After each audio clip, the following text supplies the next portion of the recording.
Hello po guys, ay nagluto ako guys ng gulay. Ito yung halo, sardinas. Ginisang gulay. Maliit na gulay lang to. Ayan. Ito yung ulam natin ngayon. Gulay tayo. Ayan. Tapos isang sardinas ang nilagay ko guys.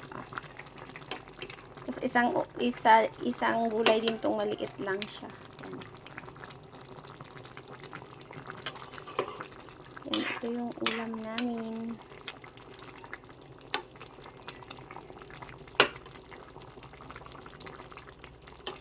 Hinaan ko lang yung apoy.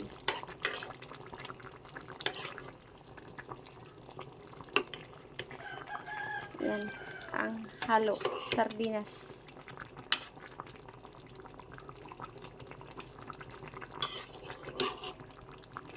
Ayan, antayin ko na lang siyang maluto.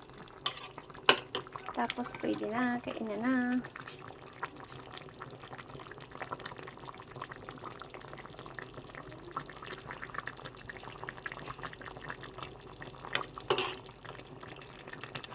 Gulay.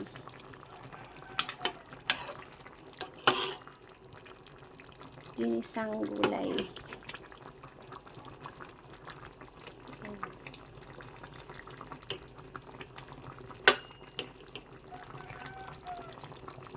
Ayan, yun lang po guys. Maraming salamat sa panood. Bye.